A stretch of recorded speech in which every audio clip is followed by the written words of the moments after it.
En tercer, avui fent desdoblament, tant un grup com un altre, treballam petits problemes.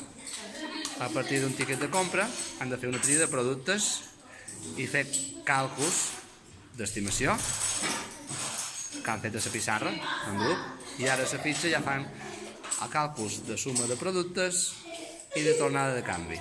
Construïm utilitzant els doblers i els reglets per fer tant les operacions de suma dels productes com operacions de càlcul de canvi, com una retorna.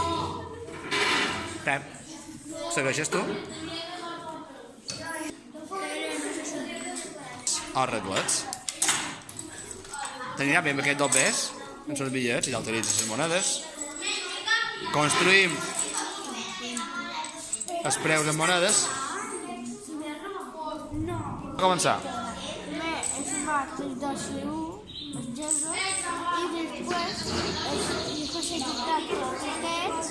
Després, com que havia molt, he posat 100, un euro, i me quedaven 38. I al final vaig juntar els 3 euros, me va quedar 4 euros i 38.